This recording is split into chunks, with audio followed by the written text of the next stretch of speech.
사도행전 10장 36절부터 48절 보겠습니다.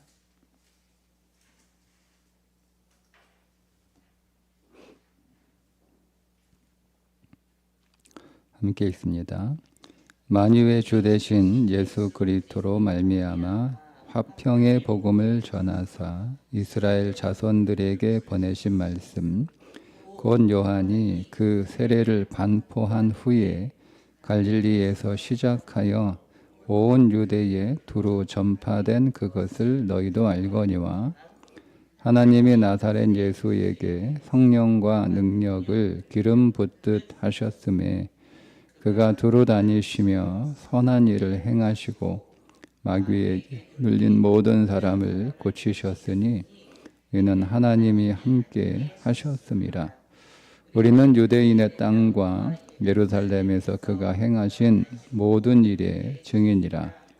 그를 그들이 나무에 달아 죽였으나 하나님이 사흘 만에 다시 살리사 나타내시되 모든 백성에게 하신 것이 아니요 오직 미리 택하신 증인 곧 죽은 자 가운데서 부활하신 후 그를 모시고 음식을 먹은 우리에게 하신 것이라.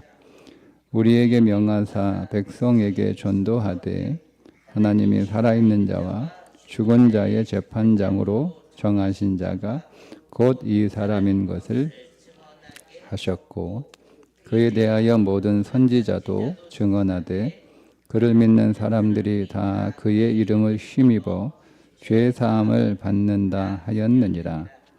베드로가 이 말을 할 때에 성령이 말씀 듣는 모든 사람에게 내려오시니 베드로와 함께 온 할례 신자들이 이방인들에게도 성령 부어 주심을 말미암아 놀라니 이는 방언을 말하며 하나님 높임을 들음이로라.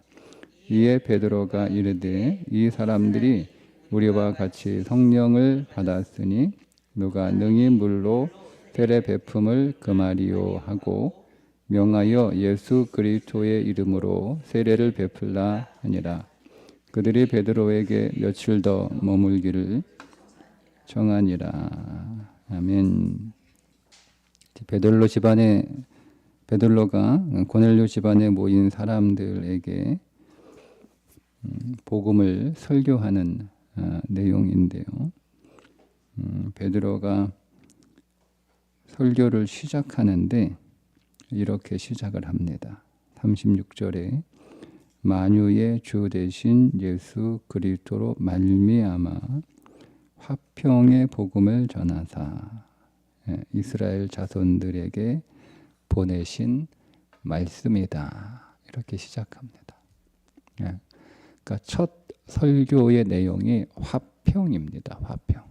그럴 수밖에 없는 이유가 이방인과 유대인의 막힌 담이 허물어지고 그들이 그리스도 안에서 서로 구별이 없는, 그 전까지는 구분을 했잖아요.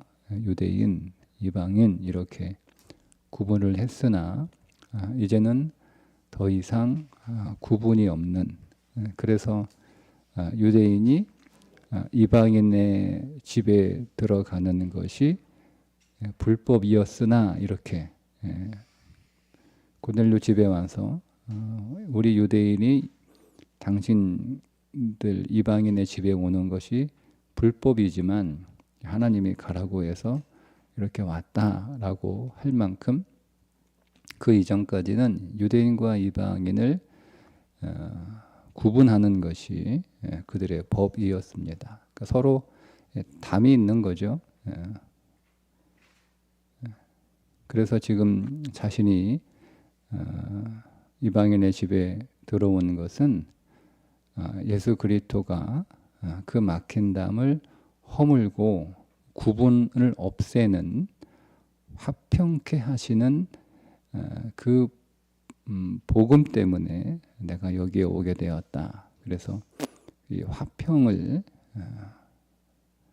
첫 설교로 시작을 합니다. 설교의 첫 시작으로 이 화평 말하게 됩니다. 자, 근데 만약 베드로가 이방인 고넬료의 집에 가지 않은 상태에서 이 화평의 복음을 말하면 어떨까요? 지금 베드로에게, 즉 이 복음을 듣는 사람들이나 이 복음을 말하는 베드로에게 있어서 지금 베드로가 전하는 이 화평의 복음은 그냥 지식이 아니에요. 지식이 아니에요. 왜냐하면 지금 자신이 화평의 복음의 증인으로 와 있잖아요. 실제로 내가 이방인들의 집에 와 있고 이방인들과 지금 만나고 있고 화평이잖아요. 그러니까 지금 베드로가 하고 있는 이 설교는 화평이, 즉 복음이 그의 삶 안에 살아있다는 것을 생생하게 보여주는 상황입니다. 여러분, 우리는 말씀이 살아있다, 말씀이 살아있다라고 하는 말을 여러분 언제 적용을 하죠? 말씀이 살아있는 말씀. 정말 살아있는 복음이다. 살아있는 진리다. 그러면 이거를 우리가 종종 그렇게 말씀이 살아있다라고 이야기하는데 그걸 언제 여러분 우리가 그런 말을 하게 되나요? 오늘 이 베드로의 이 설교를 통해서 말씀이 살아있다는 것은요, 내가 그 말씀을 실제로 살아가는 거예요. 그게 말씀이 살아있는 거예요.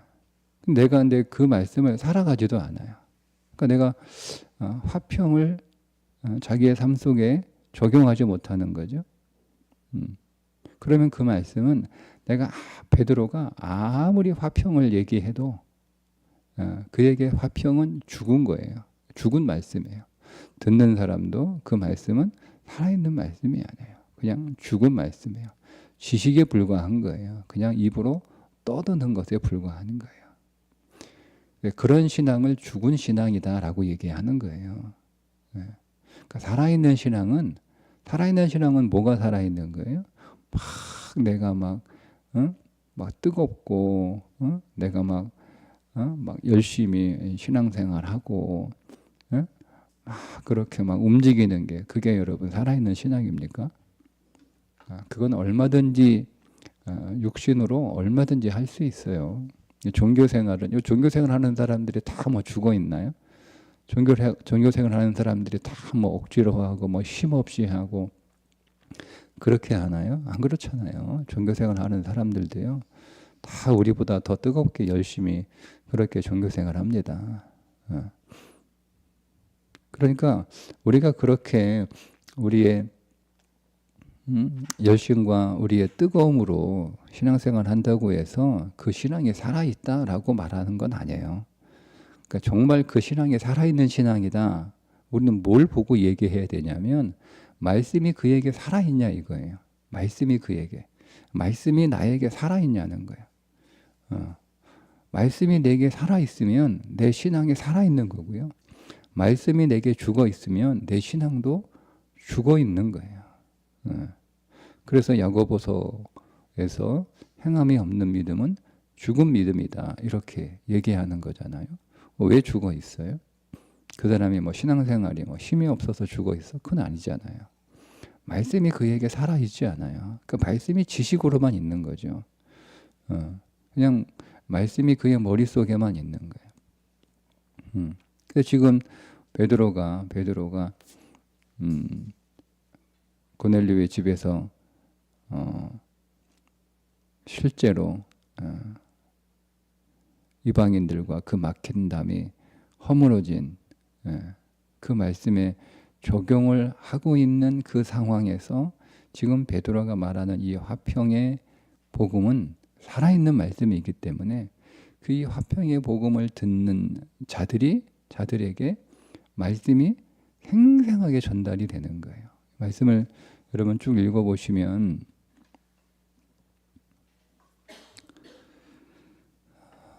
베드로의 설교를 듣고 있던 중에 성령이 임하거든요. 그러니까 사마리아 성하고는 조금 달라요. 사마리아 성에서는요, 빌립이 전하는 말씀을 듣고 사람들이 물 세례를 받아요. 물 세례를 받고 사마리아에도 복음이 들어갔다라고 하는 소식을 베드로가 듣고 가잖아요. 가서 그 사람들한테 성령을 받았느냐 이렇게 물어보니까 우리 성령 안 받았다. 우리 물세례밖에 모른다. 이렇게. 그래서 성령 받기를 간구하니 그들이 성령을 받잖아요.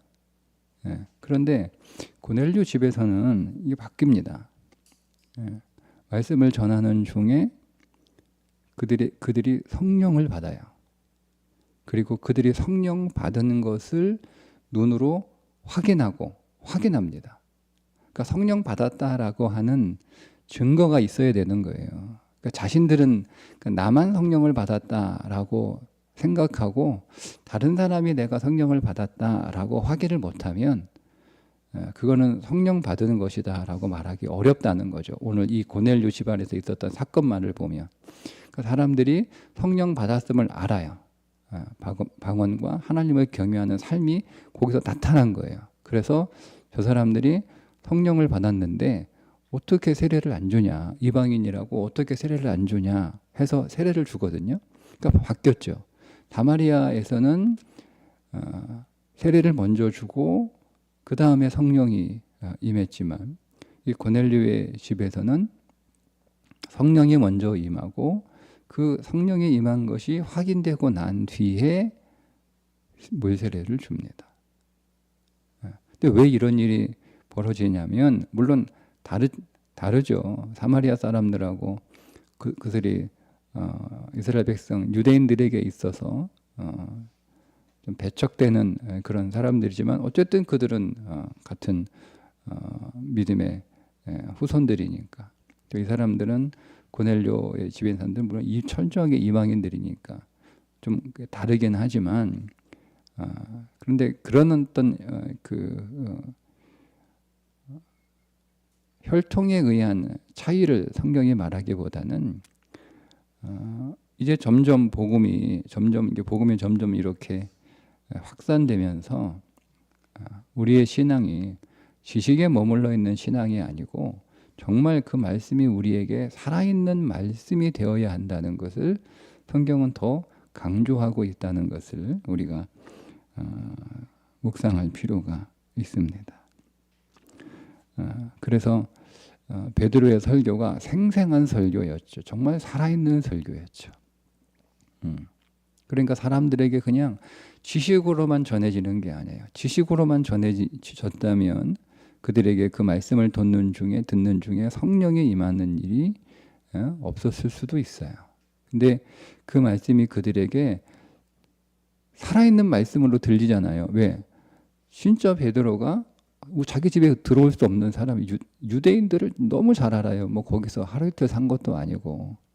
그러니까 유대인들이 어떤 사람들인지 유대인의 그 법이 특별히 이 고넬료 같은 사람은 구약 성경을 잘 알고 있는 사람이에요. 그래서 구약의 전통과 구약의 경건과 신앙에 대해서 잘 알고 그것을 실천하며 살았던 사람이니까 고넬료가 구약 성경에 관하여 모를 리가 없고 구약 성경에 관하여 알고 있는 고넬료로서는 유대인들의 삶의 생활에 어떤 법을 가지고 있는지를 잘 알고 있어서 자기들과 같이 이렇게 만나고 할 수 있는 그들의 이 규정이 너무 철저하기 때문에 잘 알아요.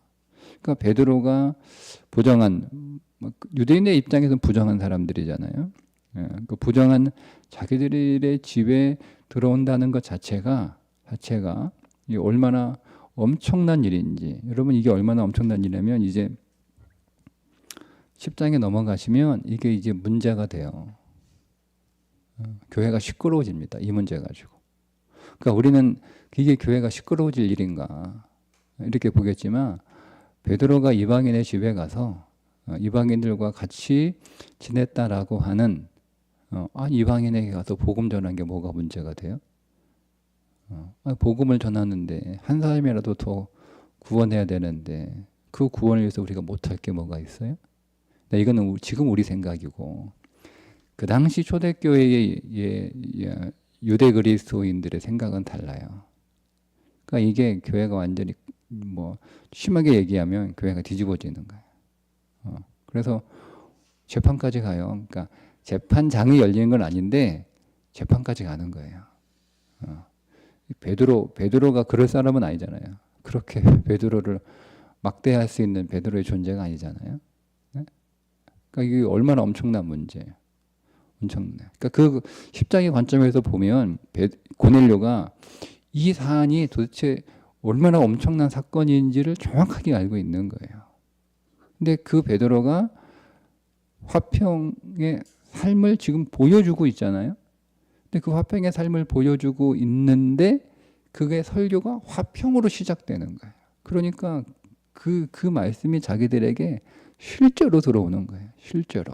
그냥 베드로가 연설하는 게 아니고 강의하는 게 아니고 베드로가 지금 뭐 말만 그렇게 하는 게 아니고 실제로 그는 화평의 증인이잖아요. 베드로는. 그러니까 우리가 여러분 믿음을 얘기할 때 우리는 그 믿음의 증인의 자리에 있어야 되는 거예요. 믿음의 증인의 자리에 있지 않은 상태에서 우리가 무슨 말을 하든 그 말씀은 그냥 우리에게 지식으로만 들리는 거예요. 지식으로만. 그러니까 내가 내 안에 말씀이 살아 있어야 내 삶이 살아 있고 내 삶이 살아 있어야 내 삶이 능력이 되는 것이고 내가 능력이 있어야 내가 다른 사람들에게 살아있는 말씀을 증언하는 그런 증인의 삶이 가능해지는 거죠. 그래서 우리에게 성령이 필요한 거예요. 그래서 자, 이제 베드로의 설교를 들었던 사람들이 먼저 성령을 받습니다.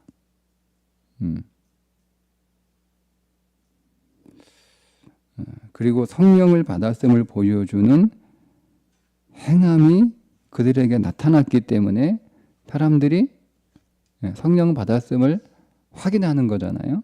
자, 보세요.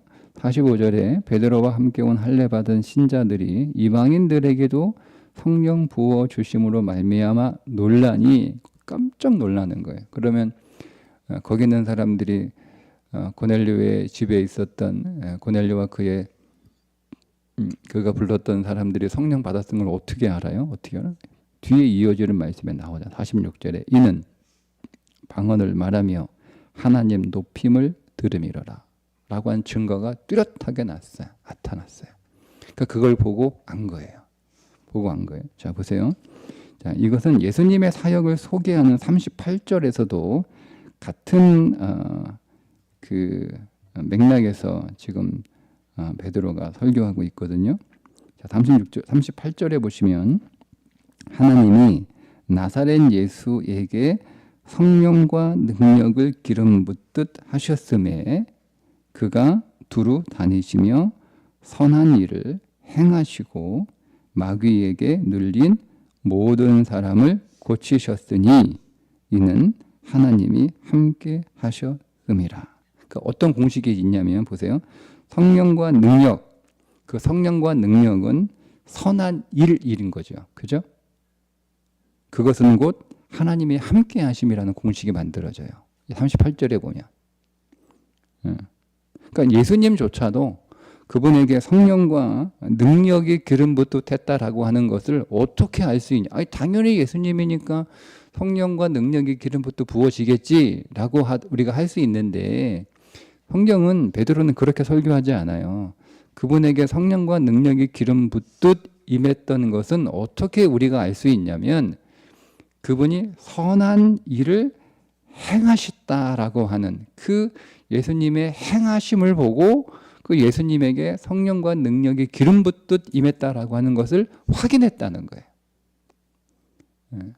그리고 그것을 통해서 예수님이 하나님하고 함께 하시는 분이시구나. 하나님이 함께 하시는 분이시구나 라고 하는 것을 확인했다는 거예요.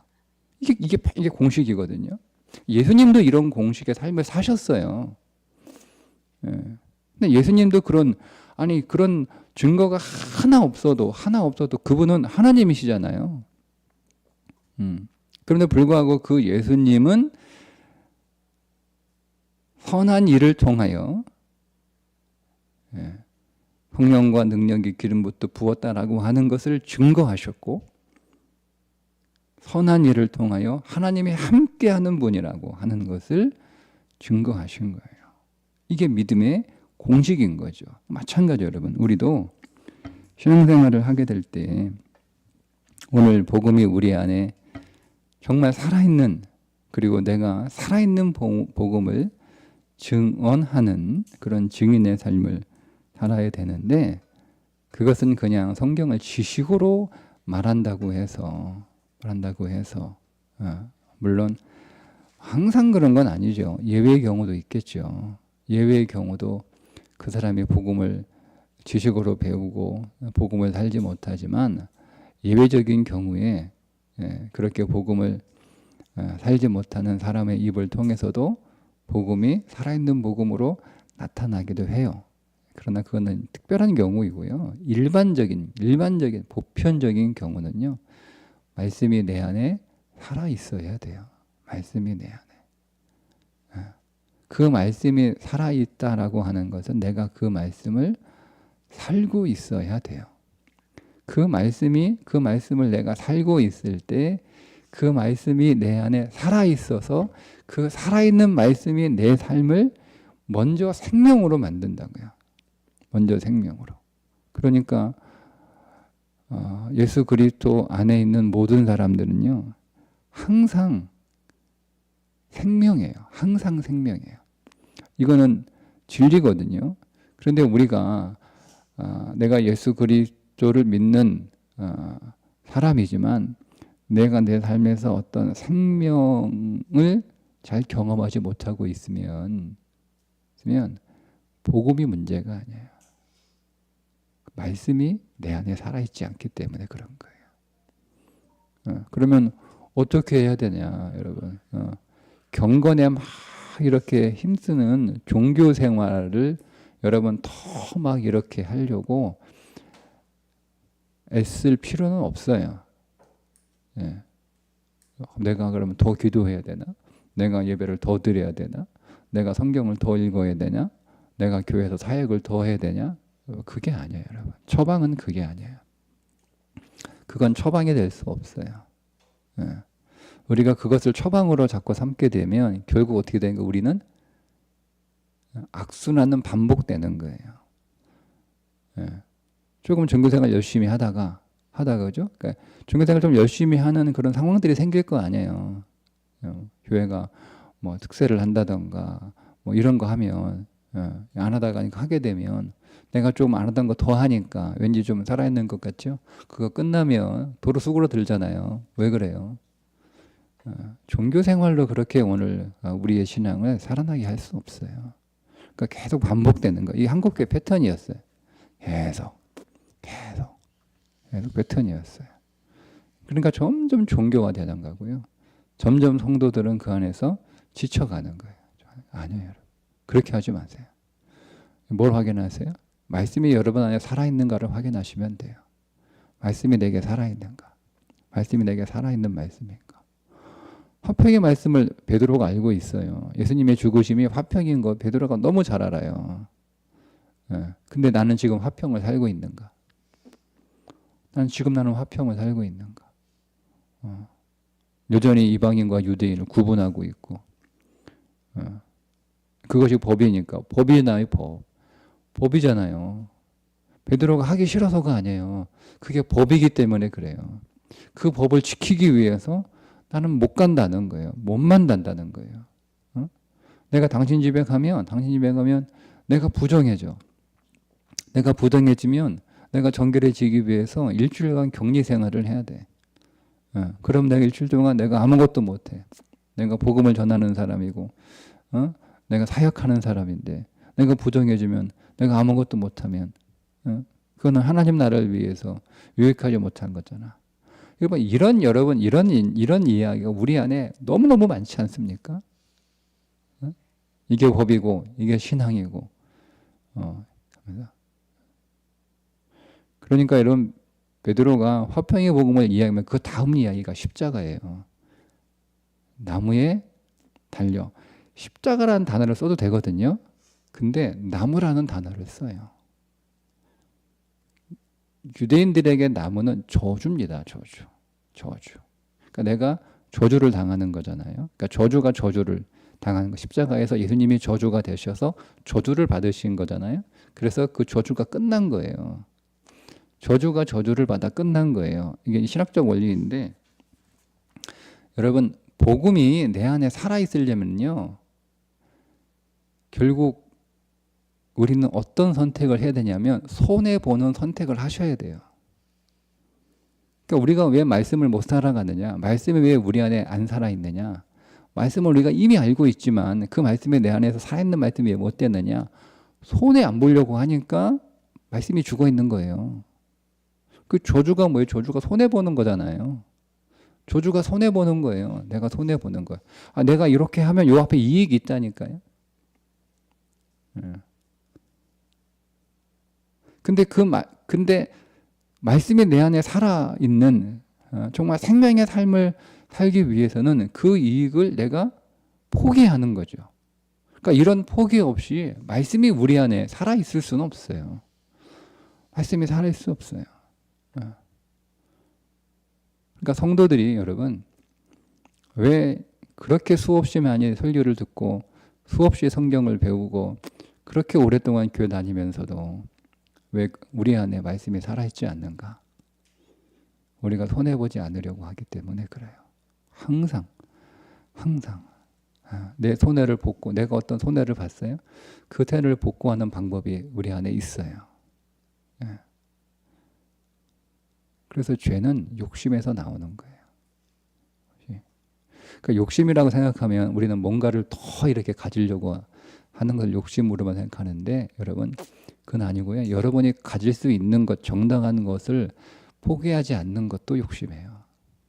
뭘 더 가지려고 하는 것만 욕심이 아니고, 이건 내 권리예요. 내 권리. 이거를 내가 취하고 이걸 선택하는 건 내 권리예요. 정당한 권리일 수 있어요, 여러분. 그런데 말씀이 우리 안에 살아있으려면 그 정당한 나의 권리를 포기해야 되는 거예요. 그게 손해보는 거예요. 손해보는 거예요. 근데 우리가 자발적으로 스스로 손해보는 삶을 살아가느냐? 그렇지 않죠. 우리는 그냥 어쩔 수 없이 손해보는 삶은 우리가 꼭 내가 어떻게 할 수 없으니까 손해를 보는 거지만, 정말 어쩔 수 없이 하는 손해가 아니고 내가 정말 자발적으로 말씀이 내 안에 살아있기 위해서, 내가 그 말씀을 살아가는 그 삶을 살아가기 위해서 내가 정말 포기할 수 있느냐, 손해볼 수 있느냐. 그게 십자가. 그래서 베드로가 십자가라고 한 단어를 쓰지 않고 나무라고 하는 단어를 써요. 십자가라고 한 단어를 쓰면 그때는 그렇지 않지만 사실은 상대가 유대인이 아니거든요. 그러니까 십자가의 의미를 나무의 의미를 잘 몰라요. 그러니까 십자가라고 하는 단어를 써야 되는 거예요. 상대가 로마 사람이기 때문에. 왜냐하면 로마 사람은 십자가 딱 얘기하면 그게 뭔지 정확하게 알아요.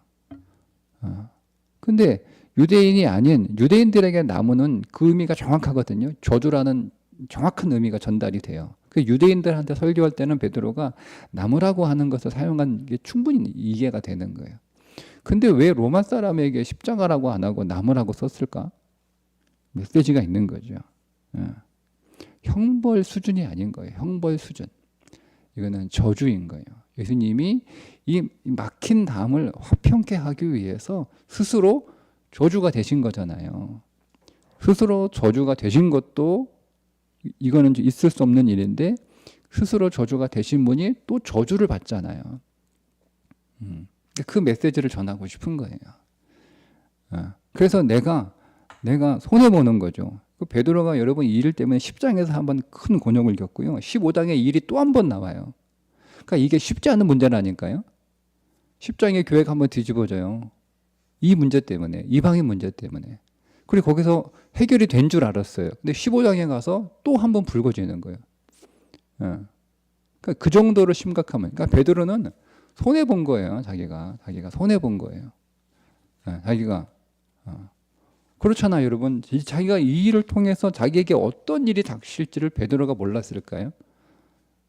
무슨 소리야? 내가 복음 전하는데 하나님의 가라고 내가 간 건데 뭐 이렇게 말이 많아 뭐 이렇게. 그리고 감히 내가 하겠다는데, 감히 내가 하겠다. 수제자인 내가 감히 하겠다는데 뭐 그럴 수 있는 문제가 아니라니까요.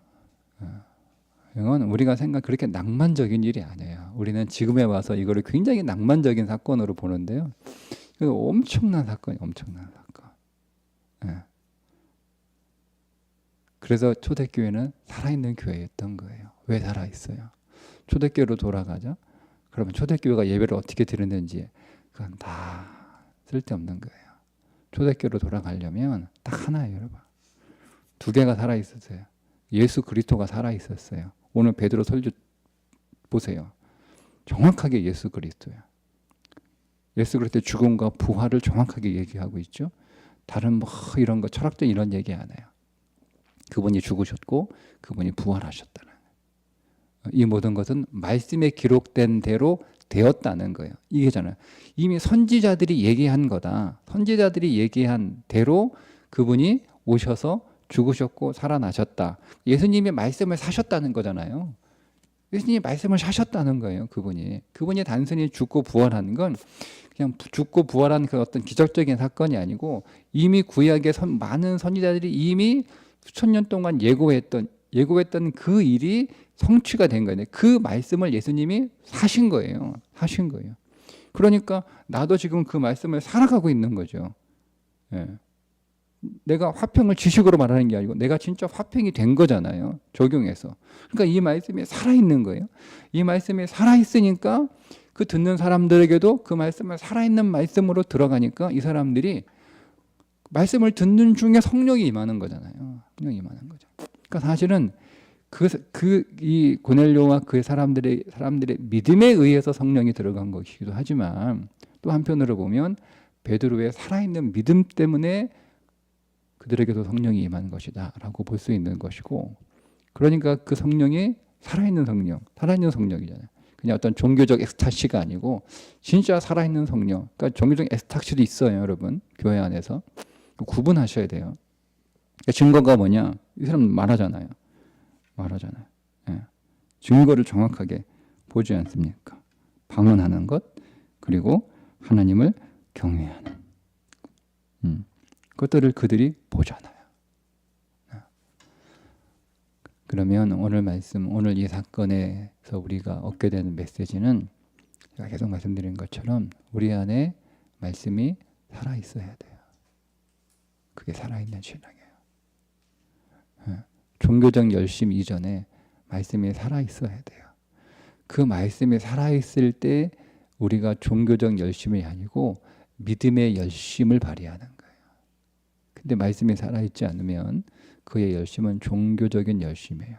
종교적인 열심에는 생명이 없어요. 그러니 오늘도 하나님이 우리에게 주신 말씀, 그 말씀이 우리 안에 살아있어서, 그 말씀이 살아있으려면 여러분 방법은 그 말씀하고 계속 교통하는 수밖에 없는 거예요. 온종일 오늘 새벽에 우리에게 주어진 이 본문을 통해서 주신 말씀을 묵상하듯, 아니면 여러분들이 오늘 읽어야 될 성경 통독의 그 말씀 중에서 여러분들이 묵상하든, 어쨌든 하나님은 매일 우리에게 성령을 통하여 말씀을 주시거든요. 성령이 내게 주시는 그 말씀의 귀를 기울여야 되고, 성령이 내게 말씀을 주실 때 그 말씀을 온종일 그 말씀과 묵상하는 거예요. 중얼중얼 한다는 말이 계속 그 말씀과 대화하는 거잖아요. 그리고 그 말씀을 사십시오.